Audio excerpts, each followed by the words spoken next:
Capítulo tercero. Ustedes son el ahora de Dios. Después de recorrer la palabra de Dios, no podemos decir solo que los jóvenes son el futuro del mundo, son el presente, lo están enriqueciendo con su aporte. Un joven ya no es un niño, está en su momento de la vida en que comienza a tomar distintas responsabilidades, participando con los adultos en el desarrollo de la familia, de la sociedad, de la iglesia. Pero los tiempos cambian y resuena la pregunta, ¿cómo son los jóvenes hoy? ¿Qué les pasa ahora? En positivo, el sínodo reconoció que los fieles de la Iglesia no siempre tienen la actitud de Jesús. En lugar de disponernos a escucharlos a fondo, a veces predomina la tendencia a dar respuestas preconfeccionadas y recetas preparadas, sin dejar que las preguntas de los jóvenes se planteen con su novedad y sin aceptar su provocación. En cambio, cuando la Iglesia abandona sus esquemas rígidos y se abre a la escucha disponible y atenta de los jóvenes, esta empatía la enriquece, porque permite que los jóvenes den su aportación a la comunidad, ayudándola a abrirse a nuevas posibilidades y a plantearse preguntas inéditas. Hoy los adultos corremos el riesgo de hacer un listado de calamidades, de defectos de la juventud actual. Algunos podrán aplaudirnos porque parecemos expertos en encontrar puntos negativos y peligros. Pero ¿cuál sería el resultado de esa actitud? Más y más distancia, menos cercanía, menos ayuda mutua. La clarividencia de quien ha sido llamado a ser padre, pastor o guía de los jóvenes consiste en encontrar la pequeña llama que continúa ardiendo, la caña que parece quebrarse, pero que sin embargo todavía no se rompe. Es la capacidad de encontrar caminos donde otros ven solo murallas. Es la habilidad de reconocer posibilidades donde otros ven solamente peligros. Así es la mirada de Dios Padre, capaz de valorar y alimentar las semillas de bien sembradas en los corazones de los jóvenes. El corazón de cada joven debe por tanto ser considerado tierra sagrada, portador de semillas de vida divina, ante quien debemos descalzarnos para poder acercarnos y profundizar el misterio. Muchas juventudes.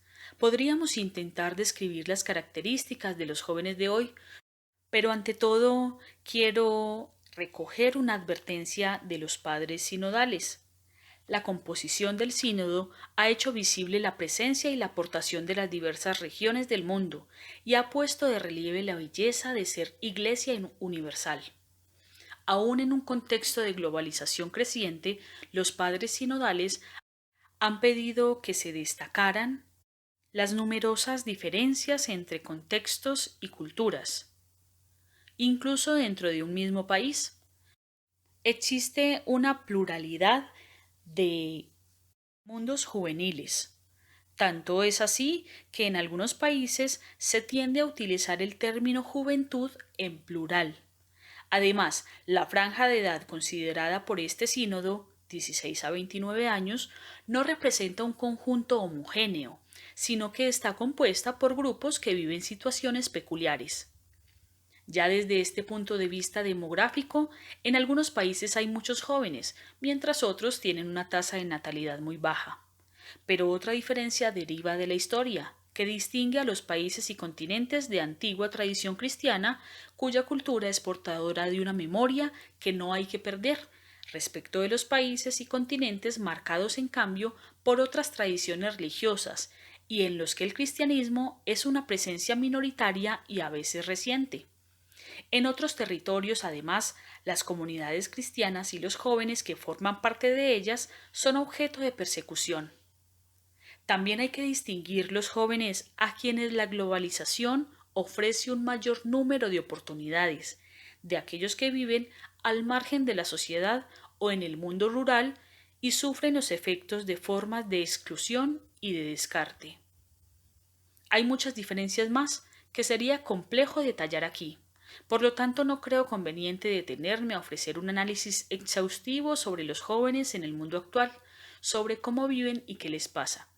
pero como tampoco puedo dejar de mirar la realidad, recogeré brevemente algunos aportes que llegaron antes del sínodo y otros que pude recoger durante el mismo.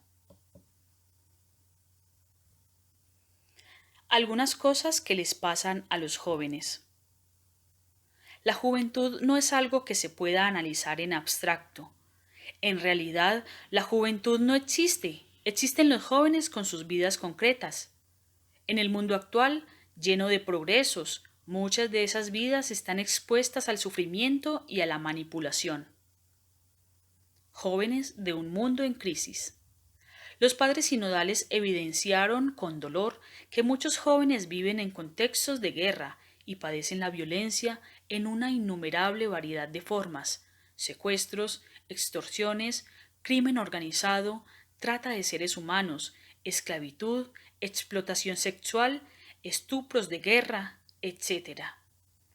A otros jóvenes, a causa de su fe, les cuesta encontrar un lugar en sus sociedades y son víctimas de diversos tipos de persecuciones e incluso la muerte. Son muchos los jóvenes que, por constricción o falta de alternativas, viven perpetrando delitos y violencias. Niños soldados, bandas armadas y criminales, tráfico de droga, terrorismo, etc. Esta violencia trunca muchas vidas de jóvenes. Abusos y adicciones, así como violencia y comportamientos negativos, son algunas de las razones que llevan a los jóvenes a la cárcel, con una especial incidencia en algunos grupos étnicos y sociales. Muchos jóvenes son ideologizados, utilizados y aprovechados como carne de cañón o como fuerza de choque para destruir, amedrentar o ridiculizar a otros. Y lo peor es que muchos son convertidos en seres individualistas, enemigos y desconfiados de todos, que así se vuelven presa fácil de ofertas deshumanizantes y de los planes destructivos que elaboran grupos políticos o poderes económicos. Todavía son más numerosos en el mundo los jóvenes que padecen formas de marginación y exclusión social por razones religiosas, étnicas o económicas. Recordamos la difícil situación de adolescentes y jóvenes que quedan embarazadas y la plaga del aborto, así como la difusión del VIH, las varias formas de adicción, drogas, juegos de azar, pornografía, etc. Y la situación de los niños y jóvenes de la calle, que no tienen casa, ni familia, ni recursos económicos.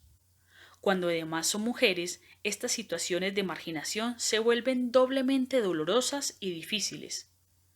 No seamos una iglesia que no llora frente a estos dramas de sus hijos jóvenes. Nunca nos acostumbremos, porque quien no sabe llorar no es madre. Nosotros queremos llorar para que la sociedad también sea más madre, para que en vez de matar aprenda a parir, para que sea promesa de vida. Lloramos cuando recordamos a los jóvenes que han muerto por la miseria y la violencia, y le pedimos a la sociedad que aprenda a ser madre solidaria. Ese dolor no se va, camina con nosotros, porque la realidad no se puede esconder.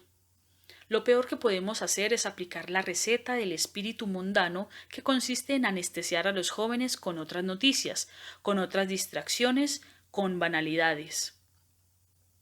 Quizás aquellos que llevamos una vida más o menos sin necesidades no sabemos llorar. Ciertas realidades de la vida solamente se ven con los ojos limpios por las lágrimas. Los invito a que cada uno se pregunte: ¿yo aprendí a llorar?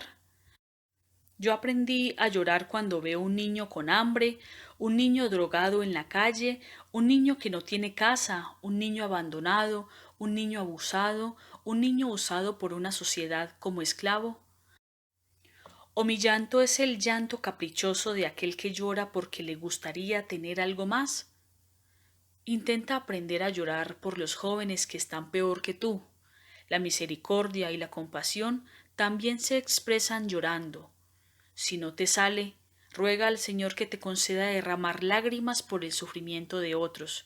Cuando sepas llorar, entonces sí serás capaz de hacer algo de corazón por los demás. A veces el dolor de algunos jóvenes es muy lacerante. Es un dolor que no se puede expresar con palabras. Es un dolor que nos abofetea. Esos jóvenes solo pueden decirle a Dios que sufren mucho, que les cuesta demasiado seguir adelante, que ya no creen en nadie. Pero en ese lamento desgarrador se hacen presentes las palabras de Jesús. Felices los afligidos, porque serán consolados. Hay jóvenes que pudieron abrirse al camino de la vida porque les llegó esa promesa divina. Ojalá siempre haya cerca de un joven sufriente una comunidad cristiana que pueda hacer resonar esas palabras con gestos, abrazos y ayudas concretas. Es verdad que los poderosos prestan algunas ayudas, pero frecuentemente a un alto costo.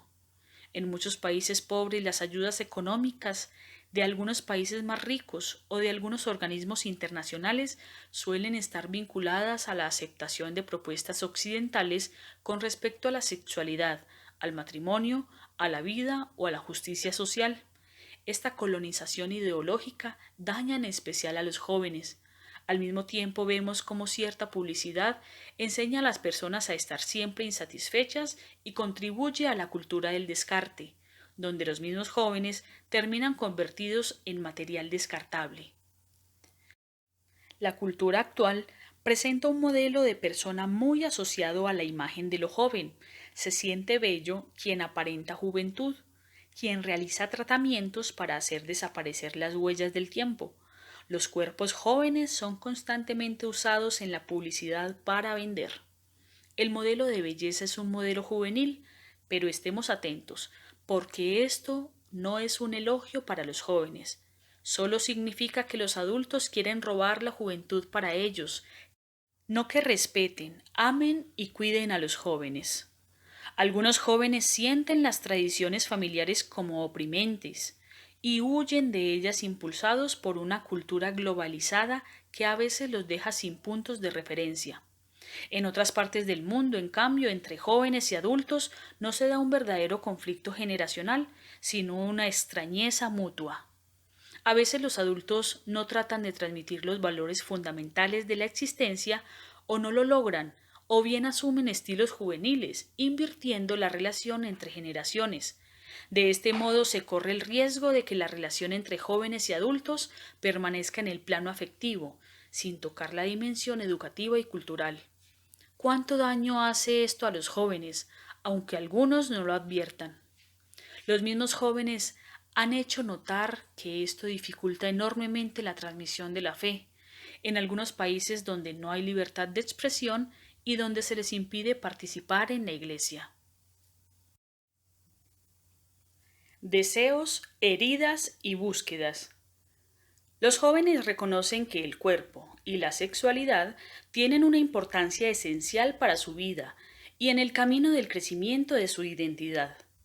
Sin embargo, en un mundo que enfatiza excesivamente la sexualidad, es difícil mantener una buena relación con el propio cuerpo y vivir serenamente las relaciones afectivas. Por esta y por otras razones, la moral sexual se vuelve muchas veces causa de incomprensión y de alejamiento de la Iglesia, ya que se percibe como un espacio de juicio y de condena. Al mismo tiempo, los jóvenes expresan un explícito deseo de confrontarse sobre las cuestiones relativas a la diferencia entre identidad masculina y femenina, a la reciprocidad entre hombres y mujeres y a la homosexualidad. En nuestro tiempo, los avances de las ciencias y de las tecnologías biomédicas inciden sobre la percepción del cuerpo, induciendo a la idea de que se puede modificar sin límites. La capacidad de intervenir sobre el ADN, la posibilidad de insertar elementos artificiales en el organismo y el desarrollo de las neurociencias constituyen un gran recurso, pero al mismo tiempo plantean interrogantes antropológicos y éticos. Pueden llevarnos a olvidar que la vida es un don y que somos seres creados y limitados, que fácilmente podemos ser instrumentalizados por quienes tienen el poder tecnológico. Además, en algunos contextos juveniles se difunde un cierto atractivo por comportamientos de riesgo como instrumento para explotarse a sí mismos, buscando emociones fuertes y obtener un reconocimiento. Estos fenómenos, a los que están expuestas las nuevas generaciones, constituyen un obstáculo para la maduración serena. En los jóvenes también están los golpes, los fracasos, los recuerdos tristes clavados en el alma. Muchas veces son las heridas de las derrotas de la propia historia, de los deseos frustrados, de las discriminaciones e injusticias sufridas, del no haberse sentido amados o reconocidos. Además están las heridas morales, el peso de los propios errores, los sentimientos de culpa por haberse equivocado. Jesús se hace presente en esas cruces de los jóvenes para ofrecerles su amistad, su alivio, su compañía sanadora, y la Iglesia quiere ser instrumento de ese camino hacia la restauración interior y la paz del corazón. En algunos jóvenes reconocemos un deseo de Dios, aunque no tenga todos los contornos del Dios revelado. En otros podemos vislumbrar un sueño de fraternidad, que no es poco. En muchos habrá un deseo real de desarrollar las capacidades que hay en ellos para aportarle algo al mundo. En algunos vemos una sensibilidad artística especial o una búsqueda de armonía con la naturaleza. En otros habrá quizás una gran necesidad de comunicación. En muchos de ellos encontraremos un profundo deseo de una vida diferente. Se trata de verdaderos puntos de partida, fibras interiores que esperan con apertura una palabra de estímulo, de luz y de aliento. El sínodo ha tratado especialmente 3 temas de suma importancia, cuyas conclusiones quiero acoger textualmente, aunque todavía nos requerirán avanzar en un mayor análisis y desarrollar una más adecuada y eficaz capacidad de respuesta. El ambiente digital. El ambiente digital caracteriza el mundo contemporáneo. Amplias franjas de la humanidad están inmersas en él de manera ordinaria y continua. Ya no se trata solamente de usar instrumentos de comunicación, sino de vivir en una cultura ampliamente digitalizada, que afecta de modo muy profundo la noción de tiempo y de espacio, la percepción de uno mismo, de los demás y del mundo, el modo de comunicar, de aprender, de informarse, de entrar en relación con los demás. Una manera de acercarse a la realidad que suele privilegiar la imagen respecto a la escucha y a la lectura incide en el modo de aprender y en el desarrollo del sentido crítico. La web y las redes sociales han creado una nueva manera de comunicarse y de vincularse, y son una plaza en la que los jóvenes pasan mucho tiempo y se encuentran fácilmente, aunque el acceso no es igual para todos, en particular en algunas regiones del mundo. En cualquier caso, constituyen una extraordinaria oportunidad de diálogo, encuentro e intercambio entre personas, así como acceso a la información y al conocimiento. Por otro lado, el entorno digital es un contexto de participación sociopolítica y de ciudadanía activa, y puede facilitar la circulación de información independiente capaz de tutelar eficazmente a las personas más vulnerables, poniendo de manifiesto las violaciones de sus derechos. En numerosos países, web y redes sociales representan un lugar irrenunciable para llegar a los jóvenes e implicarlos, incluso en iniciativas y actividades pastorales. Pero para comprender este fenómeno en su totalidad, hay que reconocer que, como toda realidad humana, está atravesado por límites y carencias. No es sano confundir la comunicación con el mero contacto virtual. De hecho, el ambiente digital también es un territorio de soledad, manipulación, explotación y violencia, hasta llegar al caso extremo del dark web. Los medios de comunicación digitales pueden exponer al riesgo de dependencia, de aislamiento y de progresiva pérdida de contacto con la realidad concreta, obstaculizando el desarrollo de relaciones interpersonales auténticas. Nuevas formas de violencia se difunden mediante los social media, por ejemplo el ciberacoso. La web también es un canal de difusión de la pornografía y de explotación de las personas para fines sexuales o mediante el juego de azar. no se debería olvidar que en el mundo digital están en juego los ingentes intereses económicos, capaces de realizar formas de control tan sutiles como invasivas, creando mecanismos de manipulación de las conciencias y del proceso democrático. El funcionamiento de muchas plataformas a menudo acaba por favorecer el encuentro entre personas que piensan del mismo modo, obstaculizando la confrontación entre las diferencias. Estos circuitos cerrados facilitan la difusión de informaciones y noticias falsas, fomentando prejuicios y odios. La proliferación de las fake news es expresión de una cultura que ha perdido el sentido de la verdad y somete los hechos a intereses particulares. La reputación de las personas está en peligro mediante juicios sumarios en línea. El fenómeno afecta también a la Iglesia y a sus pastores. En un documento que prepararon 300 jóvenes de todo el mundo antes del sínodo, ellos indicaron que las relaciones online pueden volverse inhumanas. Los espacios digitales nos ciegan a la vulnerabilidad del otro y obstaculizan la reflexión personal. Problemas como la pornografía distorsionan la percepción que el joven tiene de la sexualidad humana. La tecnología, usada de esta forma, crea una realidad paralela, ilusoria, que ignora la dignidad humana. La inmersión en el mundo virtual ha propiciado una especie de migración digital, es decir, un distanciamiento de la familia, de los valores culturales y religiosos, que lleva a muchas personas a un mundo de soledad y de autoinvención, hasta experimentar así una falta de raíces, aunque permanezcan físicamente en el mismo lugar.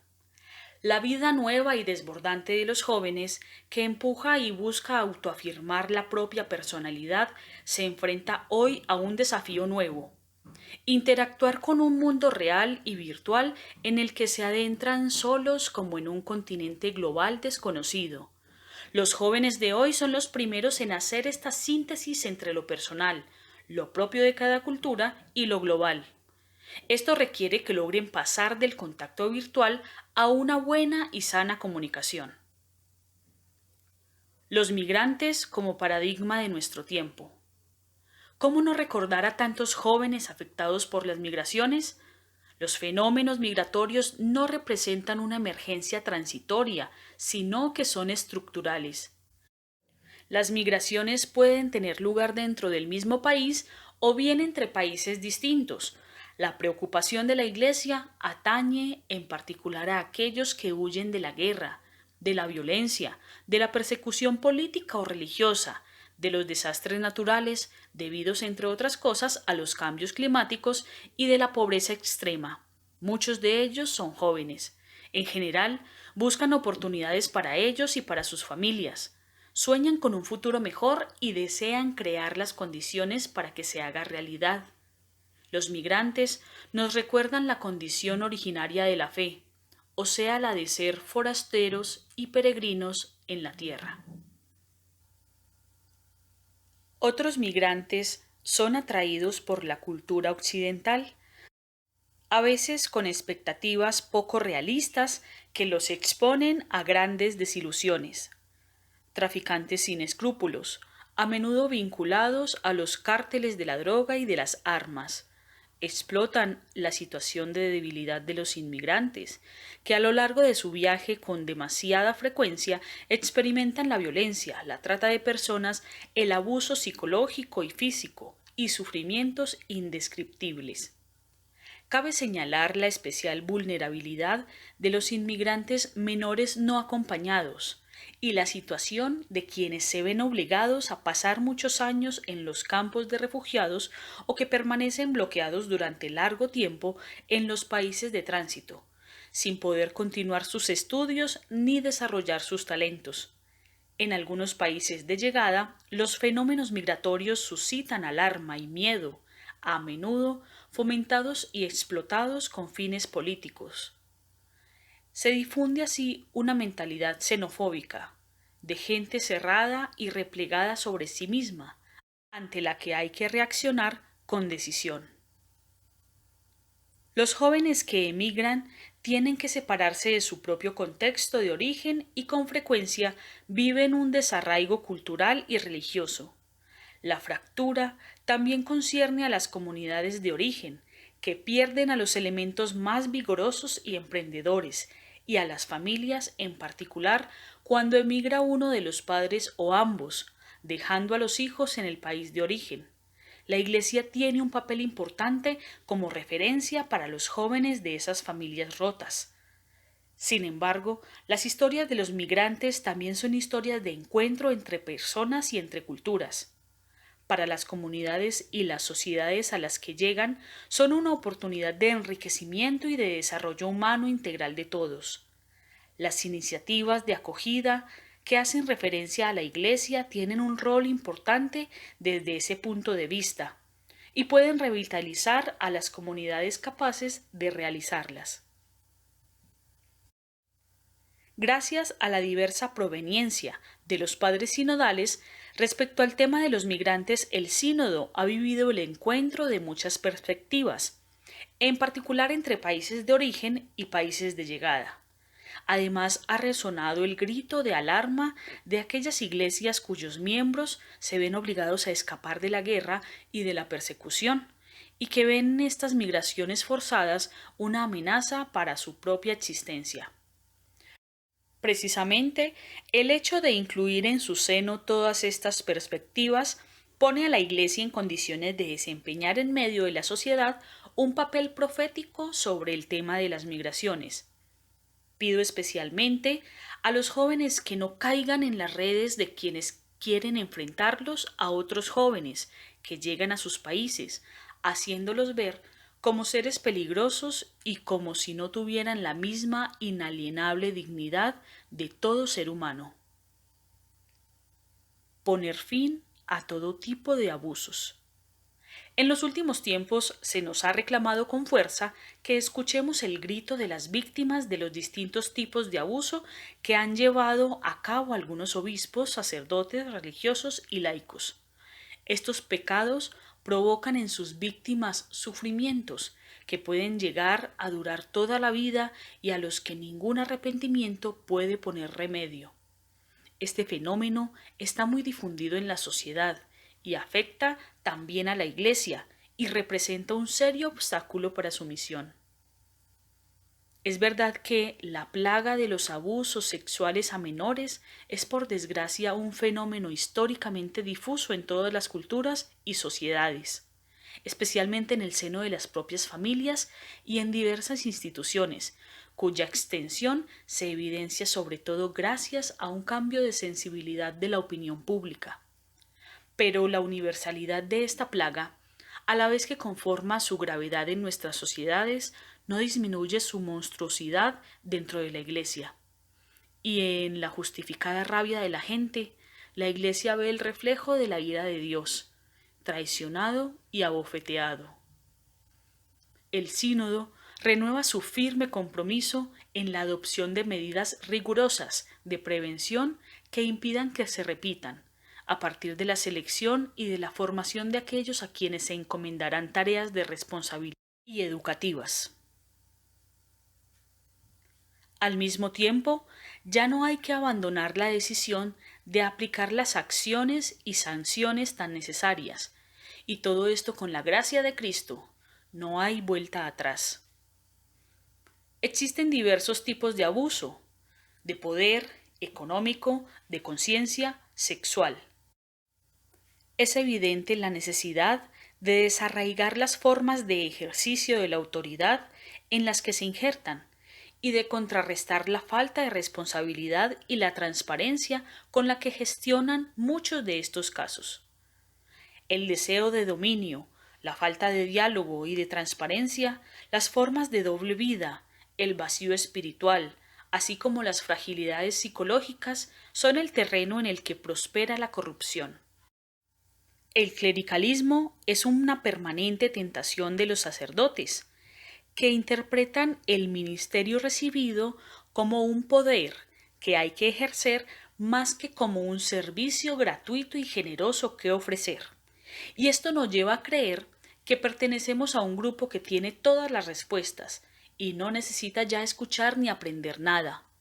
Sin dudas, un espíritu clericalista expone a las personas consagradas a perder el respeto por el valor sagrado e inalienable de cada persona y de su libertad. Junto con los padres sinodales, quiero expresar mi cariño y reconocimiento, mi gratitud hacia quienes han tenido la valentía de denunciar el mal sufrido. Ayudan a la Iglesia a tomar conciencia de lo sucedido y de la necesidad de reaccionar con decisión. Pero también merece un especial reconocimiento el empeño sincero de innumerables laicos, sacerdotes, consagrados y obispos que cada día se entregan con honestidad y dedicación al servicio de los jóvenes. Su obra es un gran bosque que crece sin hacer ruido. También muchos de los jóvenes presentes en el sínodo han manifestado gratitud por aquellos que los acompañaron y han resaltado la necesidad de figuras de referencia. Gracias a Dios, los sacerdotes que cayeron en estos horribles crímenes no son la mayoría, que sostiene un ministerio fiel y generoso. A los jóvenes les pido que se dejen estimular por esta mayoría. En todo caso, cuando vean un sacerdote en riesgo, porque ha perdido el gozo de su ministerio, porque busca compensaciones afectivas o está equivocando el rumbo, atrévanse a recordarle su compromiso con Dios y con su pueblo. Anúncienle ustedes el Evangelio y aliéntenlo a mantenerse en la buena senda. Así, ustedes prestarán una invalorable ayuda en algo fundamental, la prevención que permita evitar que se repitan estas atrocidades. Esta nube negra se convierte también en un desafío para los jóvenes que aman a Jesucristo y a su Iglesia, porque pueden aportar mucho en esta herida si ponen en juego su capacidad de renovar, de reclamar, de exigir coherencia y testimonio, de volver a soñar y de reinventar. No es este el único pecado de los miembros de la Iglesia, cuya historia tiene muchas sombras. Nuestros pecados están a la vista de todos. Se reflejan sin piedad en las arrugas del rostro milenario de nuestra Madre y Maestra, porque ella camina desde hace 2000 años, compartiendo los gozos y las esperanzas, las tristezas y las angustias de los hombres. Y camina como es, sin hacerse cirugías estéticas. No teme mostrar los pecados de sus miembros, que a veces algunos de ellos intentan disimular ante la luz ardiente de la palabra del Evangelio que limpia y purifica. Tampoco deja de recitar cada día avergonzada: piedad de mí, Señor, por tu bondad. Tengo siempre presente mi pecado. Pero recordemos que no se abandona a la madre cuando está herida, sino que se la acompaña para que saque de ella toda su fortaleza y su capacidad de comenzar siempre de nuevo. En medio de este drama que justamente nos duele en el alma, Jesús, nuestro Señor, que nunca abandona a su Iglesia, le da fuerza y los instrumentos para un nuevo camino.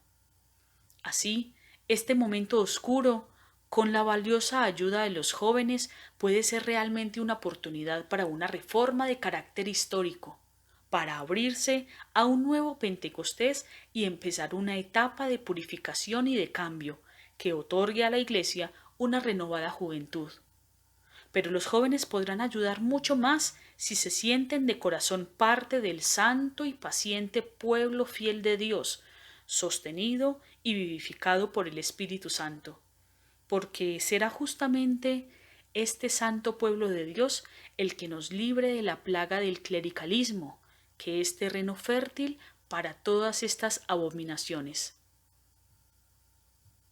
Hay salida.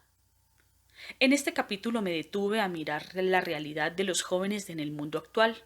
Algunos otros aspectos aparecerán en los siguientes capítulos. Como ya dije, no pretendo ser exhaustivo con este análisis.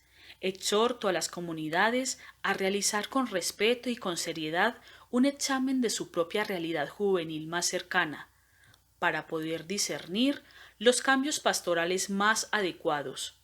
Pero no quiero terminar este capítulo sin dirigir algunas palabras a cada uno. Te recuerdo la buena noticia que nos regaló la mañana de la resurrección, que en todas las situaciones oscuras o dolorosas que mencionamos hay salida. Por ejemplo, es verdad que el mundo digital puede ponerte ante el riesgo de ensimismamiento, del aislamiento o del placer vacío. Pero no olvides que hay jóvenes que también en estos ámbitos son creativos y a veces geniales. Es lo que hacía el joven siervo de Dios Carlos Acutis. Él sabía muy bien que estos mecanismos de la comunicación, de la publicidad y de las redes sociales pueden ser utilizados para volvernos seres adormecidos, dependientes del consumo y de las novedades que podemos comprar, obsesionados por el tiempo libre, encerrados en la negatividad. Pero él fue capaz de usar las nuevas técnicas de comunicación para transmitir el Evangelio, para comunicar valores y belleza. No cayó en la trampa. Veía que muchos jóvenes, aunque parecen distintos, en realidad terminan siendo más de lo mismo, corriendo detrás de lo que les imponen los poderosos a través de los mecanismos de consumo y atontamiento. De ese modo, no dejan brotar los dones que el Señor les ha dado, no le ofrecen a este mundo esas capacidades tan personales y únicas que Dios ha sembrado en cada uno. Así, decía Carlos, ocurre que todos nacen como originales, pero muchos mueren como fotocopias. No permitas que esto te ocurra. No dejes que te roben la esperanza y la alegría, que te narcoticen para utilizarte como esclavo de sus intereses. Atrévete a más, porque tu ser importa más que cualquier cosa. No te sirve tener o aparecer. Puedes llegar a ser lo que Dios, tu Creador, sabe que eres, si reconoces que estás llamado a mucho. Invoca al Espíritu Santo y camina con confianza hacia la gran meta, la santidad. Así no serás una fotocopia, serás plenamente tú mismo. Para eso necesitas reconocer algo fundamental. Ser joven no es sólo la búsqueda de placeres pasajeros y de éxitos superficiales. Para que la juventud cumpla la finalidad que tiene en el recorrido de tu vida, debe ser un tiempo de entrega generosa, de ofrenda sincera, de sacrificios que duelen pero que nos vuelven fecundos. Es como decía una gran poeta: si para recobrar lo recobrado debí perder primero lo perdido, si para conseguir lo conseguido tuve que soportar lo soportado, si para estar ahora enamorado fue menester haber estado herido, tengo por bien sufrido lo sufrido, tengo por bien llorado lo llorado, porque después de todo he comprobado que no se goza bien de lo gozado, sino después de haberlo padecido, porque después de todo he comprendido que lo que el árbol tiene de florido, vive de lo que tiene sepultado. Si eres joven en edad, pero te sientes débil, cansado o desilusionado, pídele a Jesús que te renueve. Con Él no falta la esperanza. Lo mismo puedes hacer si te sientes sumergido en los vicios, en las malas costumbres, en el egoísmo o la comodidad enfermiza. Jesús, lleno de vida, quiere ayudarte para que ser joven valga la pena.